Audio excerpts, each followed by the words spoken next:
다니엘서 1장 1절로 우리 한번 5절까지 합독해 보겠습니다. 유다 왕 여호야김이 다스린 지 3년이 되는 해에 바벨론 왕 느부갓네살이 예루살렘에 이르러 성을 에워쌌더니 주께서 유다 왕 여호야김과 여호와 전 그릇 얼마를 그의 손에 넘기심에 그가 그것을 가지고 신할 땅 자기 신들의 신전에 가져다가 그 신들의 보물 창고에 두었더라. 왕이 환관장 아스부나스에게 말하여 이스라엘 자손 중에서 왕족과 귀족 몇 사람 곧 흠이 없고 용모가 아름다우며 모든 지혜를 통찰하며 지식에 통달하며 학문에 익숙하여 왕궁에 설만한 사람을 소년을 데려오게 하였고 그들에게 갈대아 사람의 학문과 언어를 가르치게 하였고 또 왕이 지정하여 그들에게 왕의 음식과 그가 마시는 포도주에서 날마다 쓸 것을 주어 3년을 기르게 하였으니 그 후에 그들은 왕 앞에 서게 될 것이니라. 아멘. 이제 다니엘서에 접어 들어왔습니다.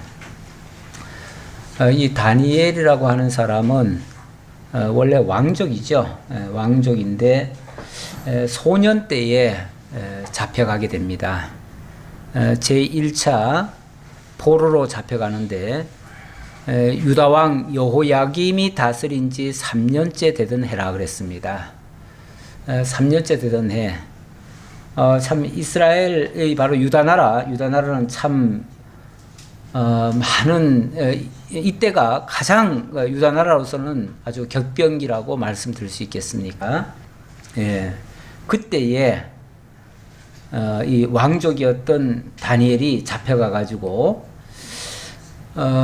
소년 때 잡혀가 가지고 이 사람이 언제까지 있었냐면은 바벨론 제국 때 잡혀가 가지고 바사 제국 그리고 메대 제국 그리고 바사 제국까지 지나게 되고요. 고레스가 등극하고 나서 그때도 한 역할을 맡았다가 그리고 이제 죽습니다.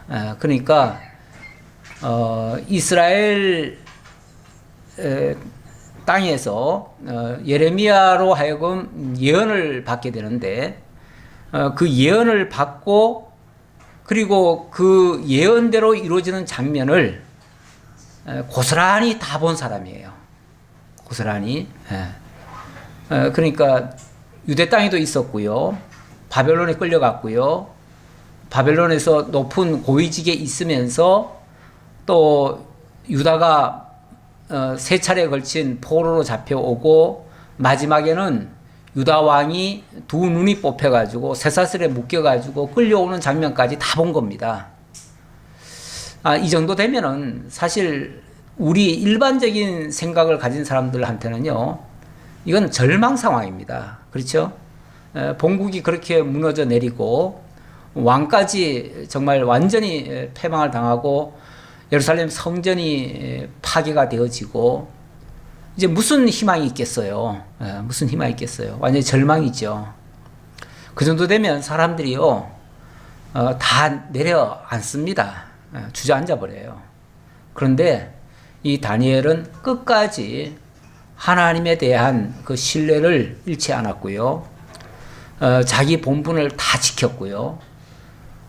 자기가 할 일 조금도 포기하거나 주저앉거나 이런 일이 없었어요. 그래서 정말 자기 일 다 하면서 또 하나님의 언약이 이루어지는 것을 다 보면서 정말 이렇게 강하게 그렇게 살았던 사람입니다.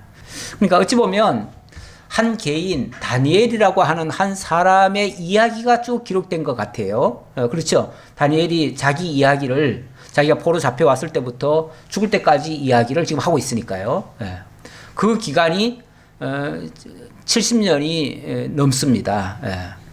그런 기간 동안 그러니까 어렸을 때 잡혀와가지고 죽을 때까지 어찌 보면 뭐 나라가 회복될 때까지 그걸 다 본 사람인데, 그러면서 흔들림 없이 하나님에 대한 신앙의 절개를 지켜갈 수 있었다는 거, 이게 정말 굉장히 대단한 일이죠. 근데 이런 일이 어떻게 가능할까? 사실 우리들 생각으로는 그게 굉장히 어려워요. 어려운데 이 다니엘은 아주 특별하게 하나님께서 지혜를 주셨고, 또 그 지혜로 하나님이 언약하신 것을 굳게 믿은 사람이에요. 그러니까 그 지혜가 있다고 하는 것은 하나님과의 관계를 잘 깨닫고 하나님의 인도하시는 그 원리를 잘 아는 거예요. 그러다 보니까 조금도 절망하지 않았고 그 약속을 믿고 굳게 지키면서 자기 본분을 다 감당했다, 그런 얘기예요. 그래서 그 내용은 너무너무 놀라운 이야기들, 특히 이스라엘이라고 하는 나라는 이미 없어졌고 유다라고 하는 유다 백성들은 별벌 얻게 됐지만은 하나님께서는 여전히 그 이스라엘을 중심으로 세계 역사를 주관해 가고 있다는 사실, 그걸 지금 다니엘서를 통해서 보여주고 있거든요. 사실 이스라엘만 이렇게 격동의 시기를 지난 게 아니고요. 뭐 바벨론도 마찬가지고 애굽도 마찬가지고 또 메대와 파사도 마찬가지예요.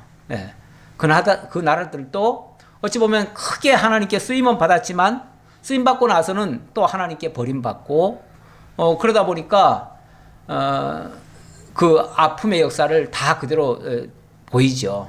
그래서 이 세상 기준으로 말하면은 10번도 더 절망할 일이지만 하나님을 변함없이 하나님에 대한 신앙을 변함없이 지키고 있었다는 거, 그게 정말 놀라운 일이에요. 오늘 1장에서도 그런 장면이 소년 다니엘에게서 보입니다. 소년 다니엘. 1장의 내용은 소년 다니엘 시절이죠. 소년 다니엘 시절인데 그 시점은 유다왕 여호야김이 다스린 지 3년이 되던 해다 그랬습니다.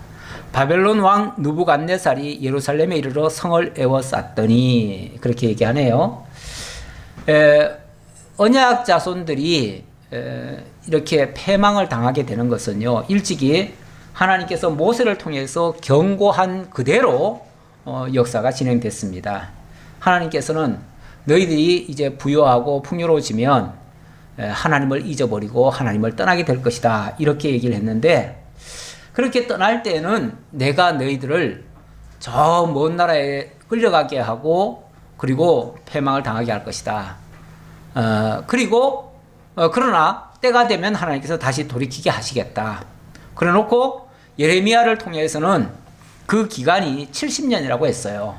그래서 만약에 이런 말씀에 조금이라도 귀를 기울이고 그 약속의 말씀을 믿고 있었다면 다니엘 같은 이런 믿음이 나오지요. 그러나 그 약속을 잊어버리고 어떻게 하나님이 우리 백성을 이렇게 할 수 있느냐라고 원망하기 시작하면요, 한도 끝도 없이 또 추락을 하게 되어집니다.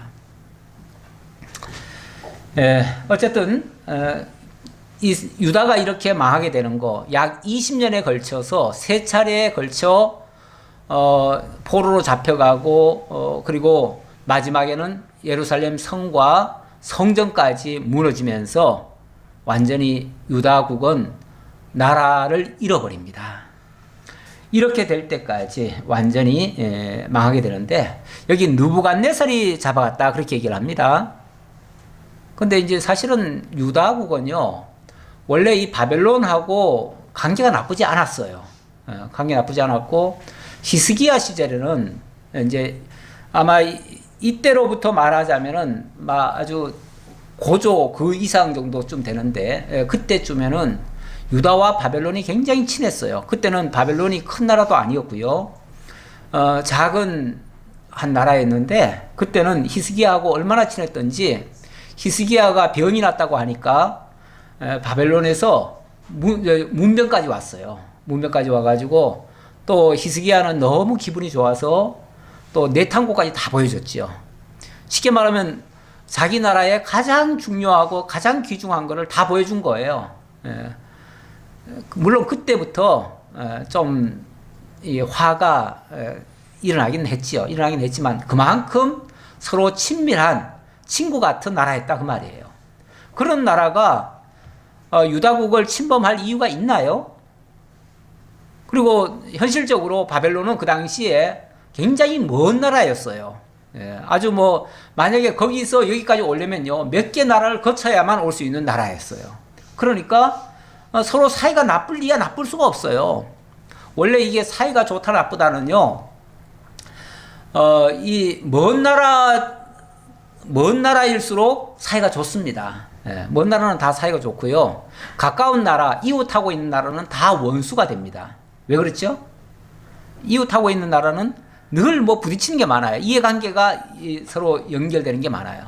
그래서 우리나라하고 제일 지금 사이 나쁜 나라가 어디예요? 일본, 북한, 중국, 조금 더 나가면 중국, 여기까지 우리가 사이가 별로 안 좋아요. 이거는 서로 뭔가 얽히고 설키는 게 많아서 그래요. 거기서 무슨 일을 하면 우리한테 다 영향이 와요. 거기서 꿀뚝 세워도 우리한테 연기 오잖아요. 이런 식으로 거기서 바닷물 버리면 우리나라한테 오고요. 그러니까 일본이나 중국은 우리하고 아주 밀접한 관계가 있어요. 뭐 북한은 뭐 말할 것도 없고요. 이렇게 이웃하고 있는 나라는 다 사이가 나쁜데 먼 나라는 절대 사이가 나빠질 리가 없어요. 왜냐하면 먼 나라는 혹시 어려움이 있을 때 요청하면 도와는 주죠.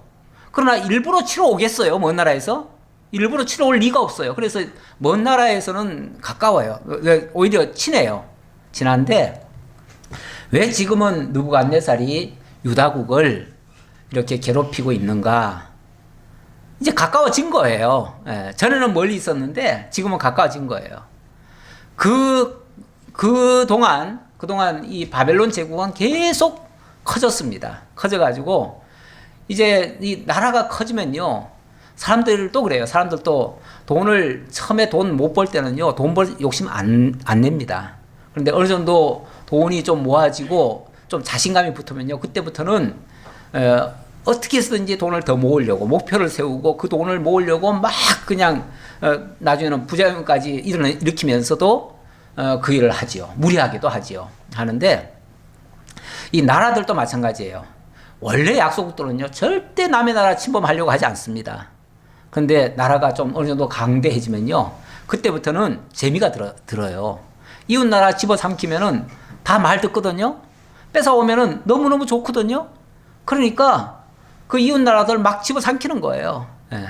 그래서 어느 정도 세력이 커지면요 자기 나라만 잘 살겠다가 아니라 그 이웃 나라들까지 다 집어삼키기 시작하고 할 수만 있으면 세계 최고 국가, 그때 가서는 이제 세계 최고 국가가 되려고 해요. 그러다 보니까 강한 나라를 상대로 해서도 대적을 하기 시작합니다.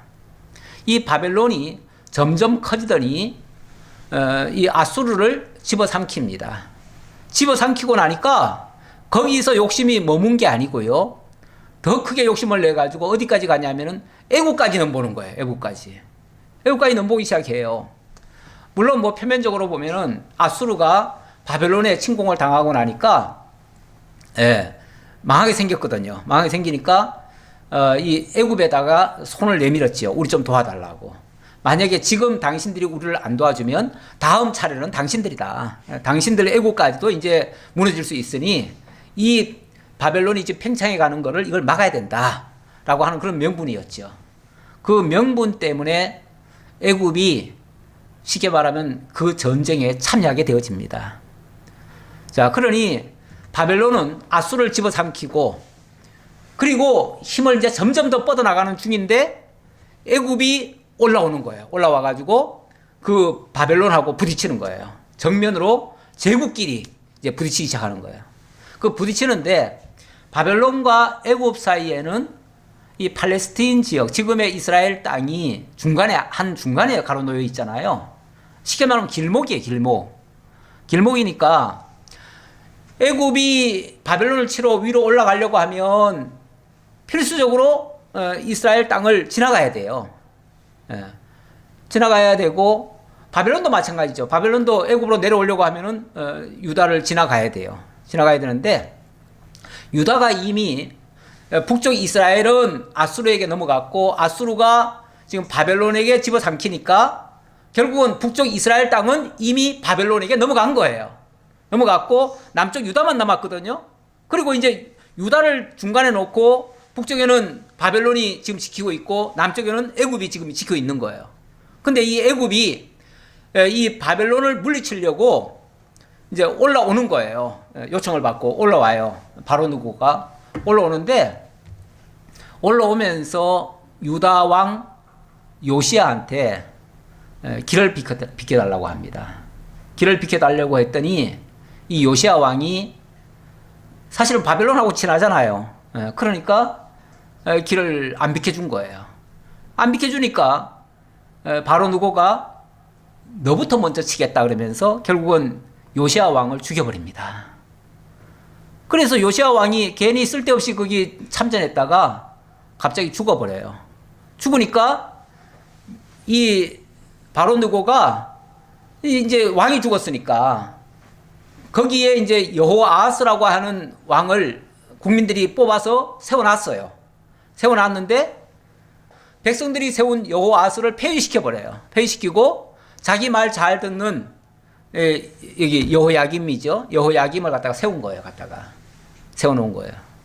세워놨더니 그러니까 결국은 여호야김은 누구 편이죠? 애굽이 세운 왕이니까 애굽 편이죠. 애굽 편이죠. 그런데 전쟁에서 애굽과 바벨론이 전쟁을 했는데 누가 이겼어요? 바벨론이 이겨버렸어요. 바벨론이 이겼는데 이 여호야김이 애굽 편에 서 있었으니까 바벨론이 봤을 때는 니는 애굽 편이니까 내가 너를 가만 안 두겠다 해가지고 결국은 여호야김을 폐위시킵니다. 폐위시키고 그리고 거기에 왕족들이나 이런 사람들 다 데려갑니다. 그리고 바벨론의 말을 잘 듣는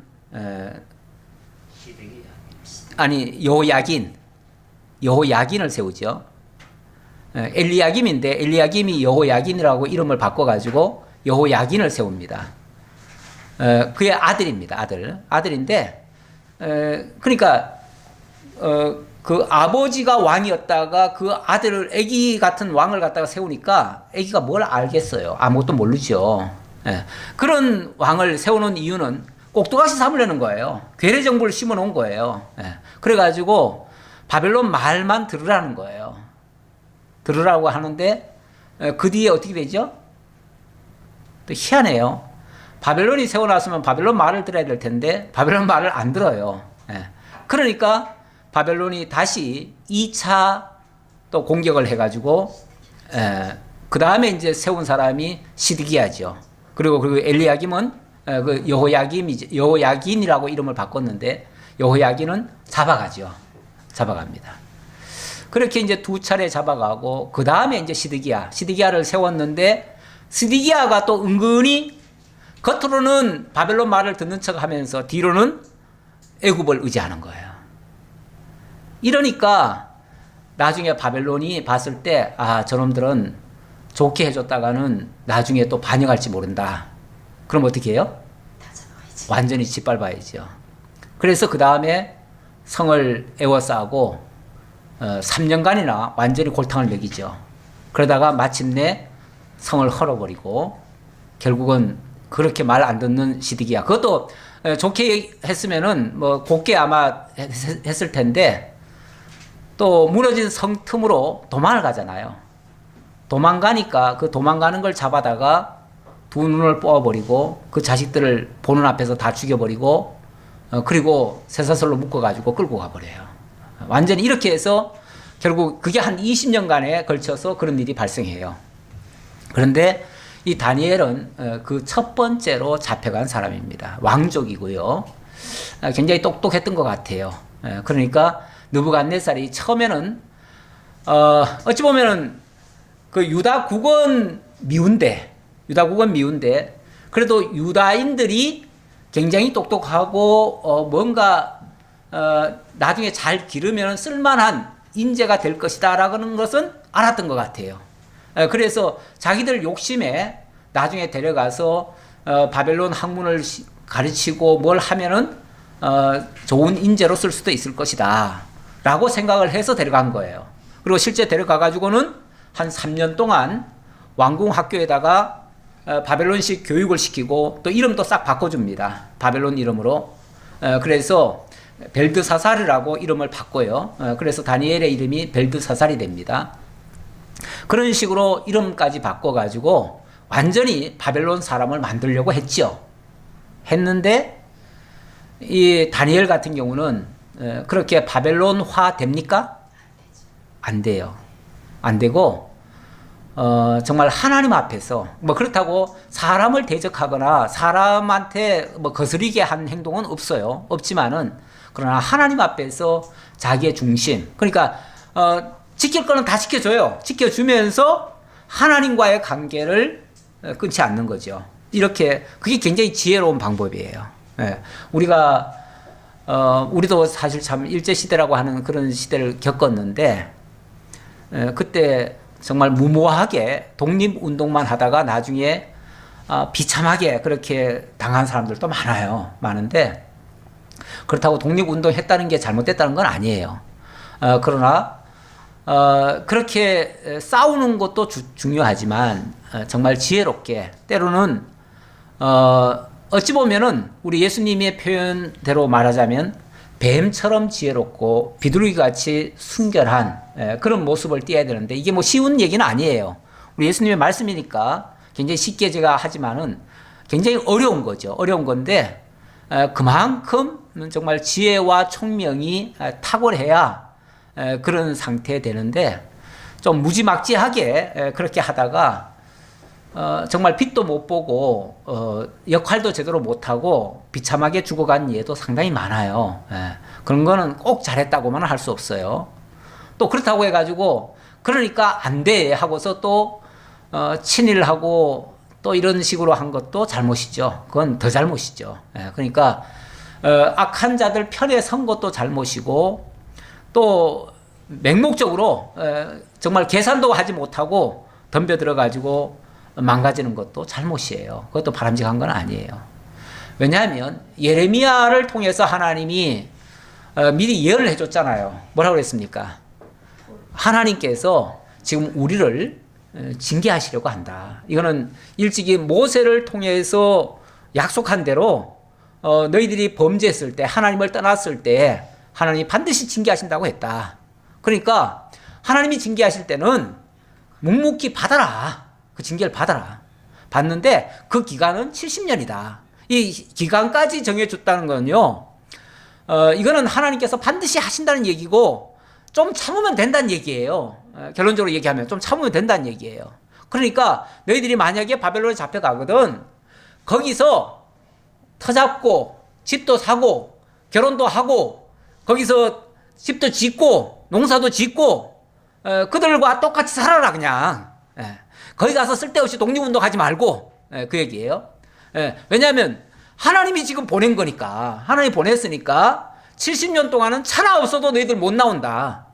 그러니까 그냥 거기서 당해라. 당하고 잘 참고 인내하면 70년 후에는 반드시 돌아올 거다. 그때까지 철저하게 하나님 앞에 회개하고 정말 이게 중요하지.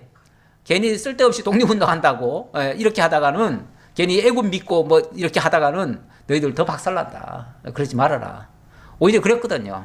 물론 그게 이제 잘못하면은 그것 때문에 예레미야가 그렇게 말하는 바람에 또 시드기야한테 미움받아가지고 엄청 혼났지요. 물 없는 웅덩이에 빠지기도 하고 정말 죽을 때까지 어떻게 되는지 두고 보자 그래가지고 아주 괴롭혔지요. 괴롭혔는데 물론 뭐 선지자들 바른 소리 하다가 시련 당하는 거는 그건 뭐 타고난 하나님이 주신 그런 본분이에요.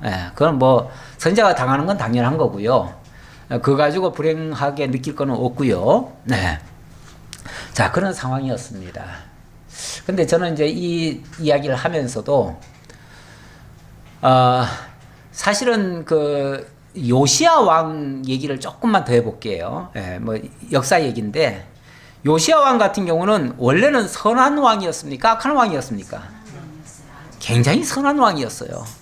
이스라엘 역대에서 정말 몇 번째로 꼽을 수 있는 선한 왕이었어요. 그런데 그 선한 왕 때에 하나님이 어떻게 하셨죠? 졸지에 망하게 하시고, 그리고 그때부터 징계 아래 들어가게 했어요. 예. 참 그게 좀 의아할 수도 있어요. 어떻게 이럴 수가 있을까? 아니, 악한 왕일 때 하나님이 징벌을 하시면은, 그래, 우리가 악해서 모세의 그 경고대로 너희들이 범죄하고 하나님을 떠나면은 이렇게 심판받는다 하는 말이 맞는 것 같아요. 그런데 사실은 그 요시야 왕의 할아버지격이 되는 사람, 누구죠? 므낫세. 사실은 므낫세가 55년 동안 장수도 했어요. 55년 동안 장수하면서 얼마나 못된 짓을 많이 했는지 몰라요. 예. 정말 하나님과 완전히 담을 쌓고 성전 문 걸어 잠그고 완전히 하나님이 싫어하는 일만 골라가지고 그렇게 했어요. 그랬을 때 하나님께서 그렇게 예고를 했지요.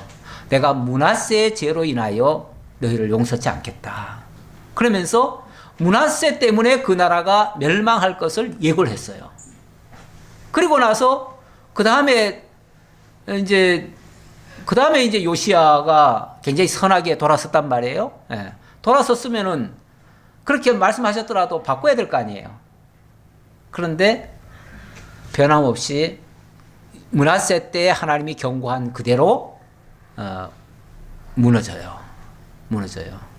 무너지면서 어찌 보면 요시야는 그 환란을 겪지 않고, 그 정말 그렇게 패망하고 그 어려운 일을 겪지 않고 죽게 되는데, 그걸 하나님은 어떻게 보면은 화액전에 데려가신 거라고 얘기를 하셔요.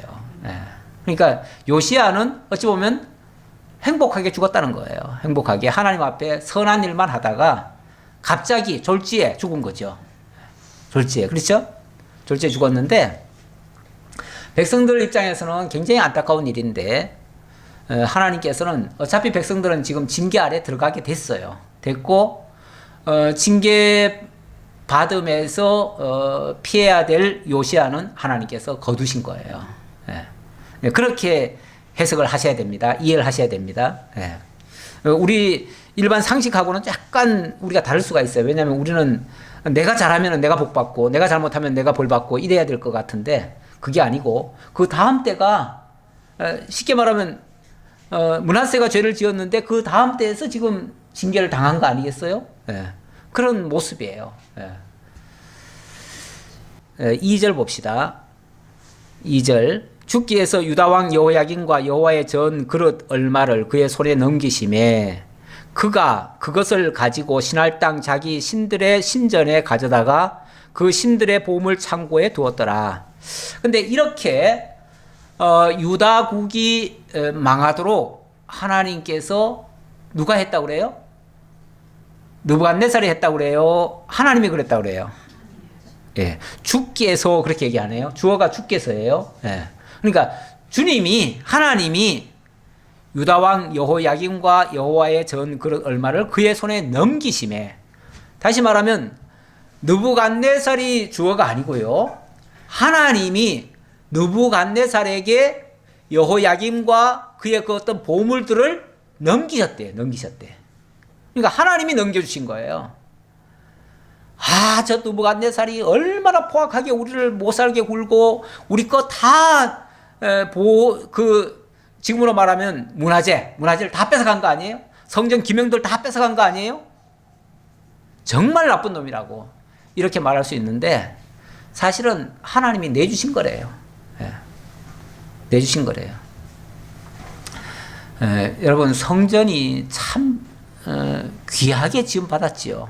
그리고 하나님께 정말 선하게 쓰임 받고 있었지만 그 성전에서 하나님이 제대로 안 가르쳐주고 하나님을 떠난 망령된 행실들이 나오기 시작하면요, 솔직히 그 성전 필요할까요? 필요하지 않을까요? 필요 없어요. 그래서 하나님은 그 성전 자체는 존귀하고 성전의 기명들도 아주 존귀하다고 할 수 있는데, 그러나 하나님을 떠나게 하는 일들은 아무것도 아닌 거예요. 그거는 하나님을 떠나게 하는데, 하나님을 멀리 하는데 도구로 쓰인 것들은, 그거는 하나님이 보실 때는 가증한 것들이에요. 그래서 그것들을 그냥 느부갓네살 손에 보내가지고, 느부갓네살이 그걸 가지고 어디다 갖다 써먹었다고요? 자기네들의 그 신전에다 갖다가 놓고 자기네들의 뭐 어떤 필요에 그걸 썼다는 거죠. 뭐 다 황금으로 만든 황금 잔에다가 황금 촛대에다가 뭐 황금으로 만들었으니까 얼마나 멋있겠어요? 얼마나 좋겠어요? 네. 그런 것들을 다 자기네 보물 창고에다 갖다 놓고 또 신전에다 갖다 두었다.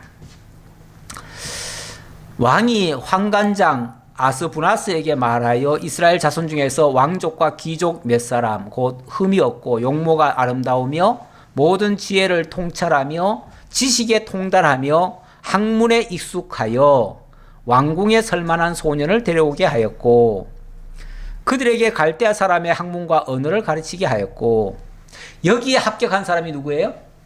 다니엘이에요. 네, 다니엘.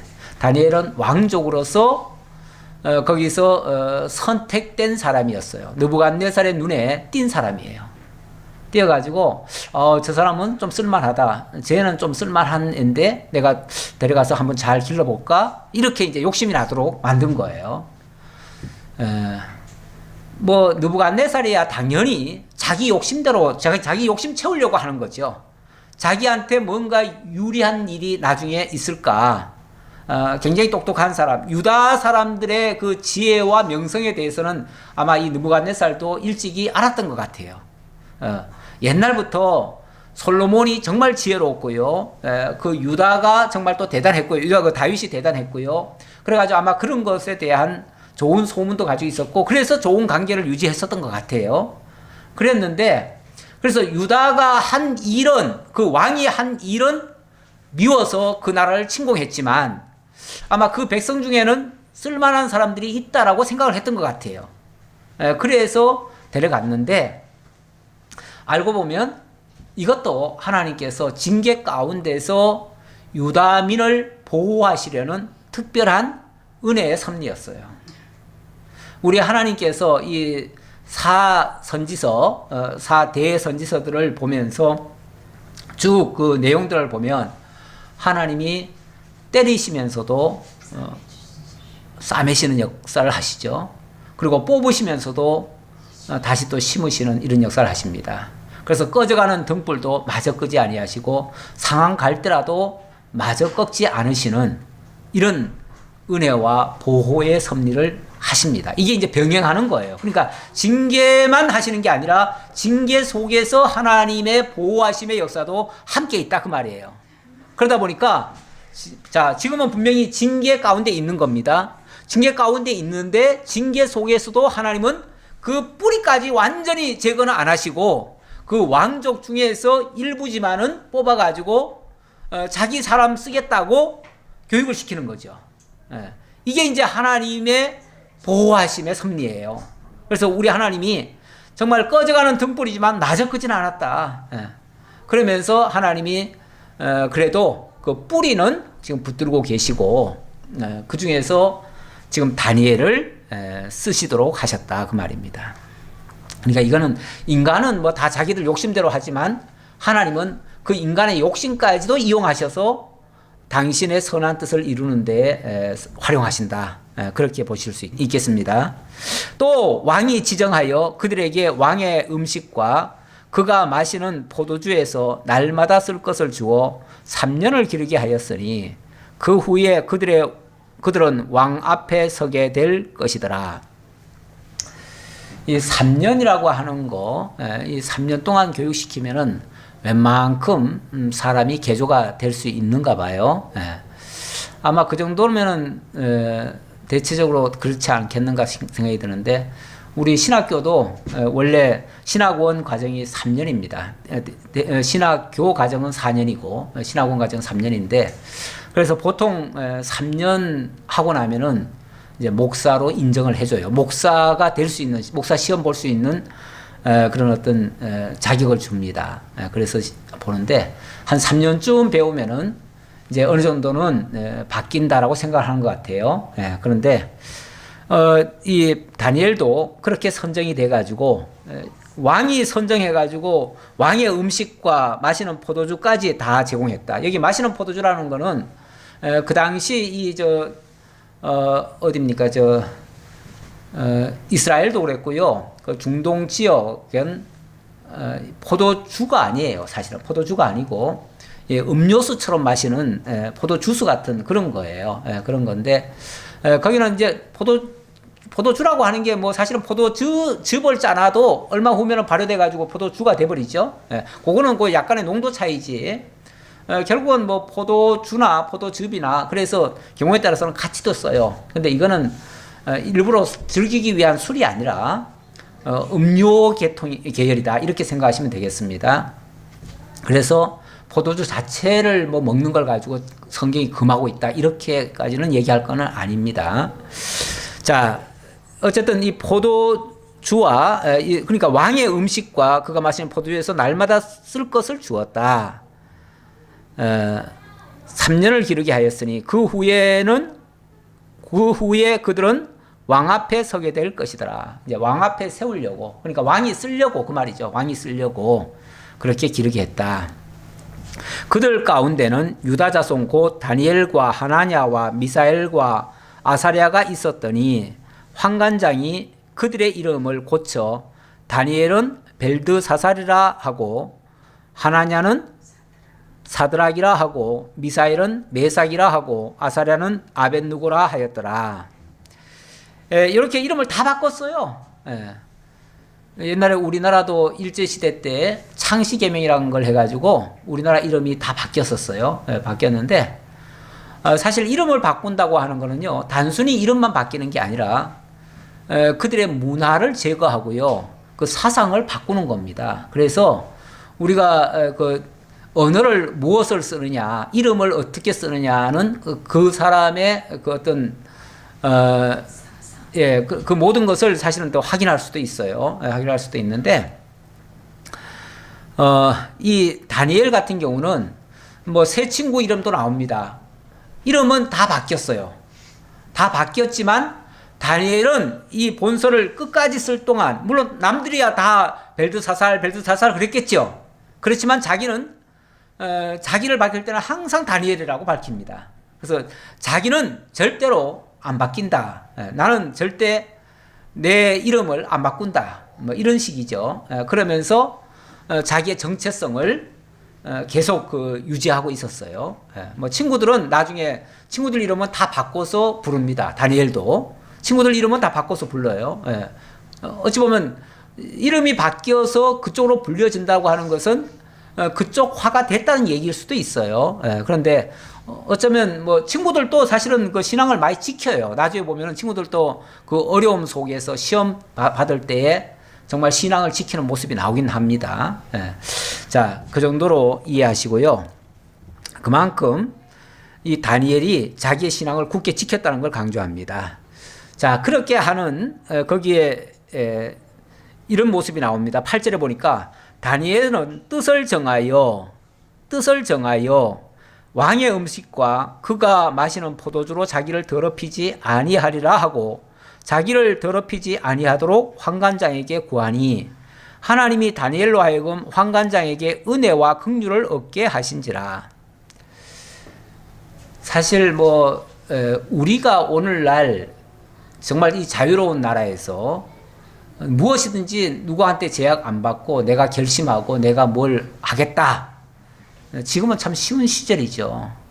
지금은 나는 이거 안 하겠다. 나는 이거 안 먹겠다. 그러면 안 먹을 수 있는 거죠. 뭐 그거 가지고 누가 뭐라 그래요? 그러나 적국에 가가지고 적국의 사람들이 다 먹는 거를, 적국의 사람들이 다 하는 일을 나는 안 하겠다. 왜 안 하는데? 나는 하나님을 믿는 사람으로서 나는 그런 걸 할 수 없다. 그러면은 솔직히 살아남을 수 있을까요? 살아남을 수 없죠. 그것이 만약에 모든 사람이 알게 됐을 때는요, 더군다나 왕에게까지 그 사실이 알려지면요, 이거는 정말 대노할 일입니다. 그리고 즉각 또 지멸을 당할 일이기도 합니다. 이 말을 한다는 것은요, 어찌 보면 생명을 내걸고 하는 소리예요. 예. 생명을 걸지 않고는 도저히 그런 말 시도조차 못합니다. 예. 시도조차 못하는데 정말 다행스럽게도 하나님께서 그 환관장에게 뭘 베풀었다고요? 네, 은혜를 주셨대요. 은혜를 주셔가지고 그 환관장에게 은혜와 긍휼을 얻게 하신지라 그랬잖아요. 하나님이 아마 그 환관장을 되게 잘 되게 해주셨던 것 같아요. 그러니까 기분도 좋았을 것이고요. 뭐 다니엘을 너무너무 이쁘게 보게 만드는 거예요. 사람이요, 이쁜 사람은요 뭘 해도 다 이뻐요. 애기들 너무너무 사랑하는 애기들 같으면 똥을 싸도 이뻐요. 뭐 침을 흘려도 이쁘고요. 뭐 밥을 가지고 장난을 쳐놔도 이쁘고요. 온 집안을 다 낙서를 해놔도 이뻐요. 어쩌면 그렇게 이쁜지 몰라. 그렇죠? 다 베려놔도 이뻐요. 그게 이제 사랑의 눈이 먼 거지요. 어찌 보면 이 환관장의 눈에 그냥 완전히 그냥 그 다니엘의 모습이 너무너무 귀하게 보였던 거죠. 그래서 은혜를 베풀었더라. 은혜와 긍휼을 얻게 하셨다. 긍휼이라고 하는 건 그냥 은혜만 주는 게 아니라 막 긍휼은 사랑이잖아요. 막 사랑으로 막 보게 됐다는 거죠. 사랑의 눈에 머려버리면요 모든 게 다 좋게만 보여져요. 긍정적으로 해석을 하고요. 다 덮어주고요. 그래요. 이게 이제 하나님의 보호하심이죠. 결국은 사람의 손을 통해서 하셨지만 결국 그 이면에 하나님의 그 특별한 은혜와 보호의 섭리가 있었다라는 걸 증명하는 말씀입니다. 10절 환관장이 다니엘에게 이르되 내가 내 주 왕을 두려워하노라. 근데 환관장도 한편으로는 두렵지요. 왜냐하면은 다니엘이 하는 행동이 자칫하면은 왕의 노여움을 살 수가 있어요. 그래서 굉장히 지금 두렵지요. 그래서 사랑의 눈으로 보기는 보는데 한편은 염려가 되는 거죠. 그래서 그 사실을 다니엘에게 얘기를 합니다. 네. 다니엘에게 이르되 내가 내 주 왕을 두려워하노라. 그가 너희 먹을 것과 너희 마실 것을 지정하셨거늘 너희의 얼굴이 초췌하여 같은 또래의 소년들만 못한 것을 그가 보게 할 것이 무엇이냐. 그렇게 되면 너희 때문에 내 머리가 왕 앞에서 위태롭게 되리라 하니라. 한관장도 한편으로는 걱정이 되지요. 이쁘게는 보였지만 제 말 듣다가는 자칫하면 내 모가지가 날아가겠다. 이런 이제 두려운 마음이 들었지요. 그래서 다니엘에게 너의 뜻은 좋지만은 내가 그렇게 다 들어주기는 곤란하다. 이제 이런 식으로 얘기를 했던 거예요. 그랬더니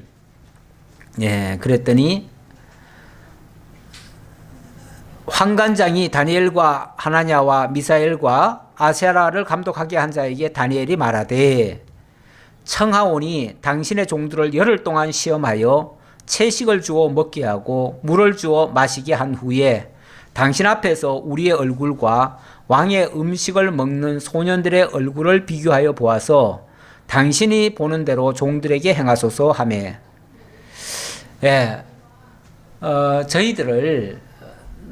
저희들을 한번 시험을 해보세요. 시험을 해보셔가지고 만약에 염려하시던 대로 정말로 그렇게 우리의 얼굴이 초췌해지는지 만약에 초췌해진다면 당연히 우리가 정말 황관장님 말씀을 듣겠습니다. 황관장님 말씀대로 하겠습니다. 우리가 뭐 굳이 그것을 거슬 이유도 없고 다만 우리는 우리가 이거 지키고 싶은 게 있는데 정말 이거를 정말 지키고 싶어서 그런 거니까 한 열흘 동안만 이 뭐 왕을 대적하려는 것도 아니고 한관장의 말을 안 들으려고 하는 것도 아니고 다만 우리의 어떤 고유한 거 신앙이죠. 그 신앙을 지키기 위해서 이렇게 하려고 하는 거니까 한번 열흘 동안만 시험해 보시고 그래서 만약에 조금이라도 문제가 생긴다면 그때는 우리가 한관장님 말씀대로 다 따르겠습니다. 그렇게 얘기를 한 거죠. 그랬더니 그가 그들의 말을 따라 열흘 동안 시험을 했다 그럽니다. 시험하더니 그래서 좋다 하면 열흘 그럼 두고 보자. 그래서 열흘을 벌고 열흘 동안 어떻게 되는지 한번 시험을 해보는 겁니다. 그가 그들의 말을 따라 열흘 동안 시험하더니 열흘 후에 그들의 얼굴이 더욱 아름답고 살이 더욱 윤택하여 왕의 음식을 먹는 다른 소년들보다 더 좋아 보인지라. 그리하여 감독하는 자가 그들에게 지정된 음식과 포도주를 제하고 채식을 주니라. 아, 그렇게만 먹어도 괜찮구나 라고 생각이 들어서 좋다. 그럼 너희들에게는 특별히 그렇게 하겠다. 아마 그들의 그 어떤 자기네들이 가지고 있던 어찌 보면 문화와 전통이라고 얘기를 했겠죠. 그러니까 그걸 존중을 해준 거죠. 존중을 해줘서 그럼 좋다. 너희들의 식사니까 너희들의 문화와 전통대로 그럼 해봐라. 그렇게 아마 허락을 한 것 같습니다. 이것이 적진 가운데서도 하나님이 보호하시는 아주 특별한 그런 은혜의 섭리가 되겠습니다.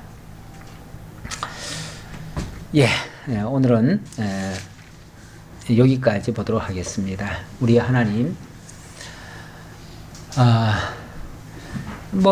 이 말씀 듣고 또 채식이 훨씬 육식보다 더 아주 얼굴도 예쁘게 하고 더 아름답게 이렇게 하는구나, 더 윤택하게 하는구나 이렇게 생각해가지고 또 오늘부터 나는 고기 끊을란다 또 이러시는 분이 혹시 계실지 모르겠는데, 사실은 고기도 상관없습니다. 고기 먹어도 되고요, 육식 먹어도 되고 하나님께서 다 허락한 그런 음식입니다. 그렇기 때문에 너무 이런 걸 문자적으로만 받지 마시라는 걸 말씀드리고요. 이거는 신앙과 관련 있는 겁니다. 신앙과 관련 있는 것이지 어떤 우리의 그 음식 문화라든지 그런 걸 지금 얘기하려는 건 절대 아닙니다.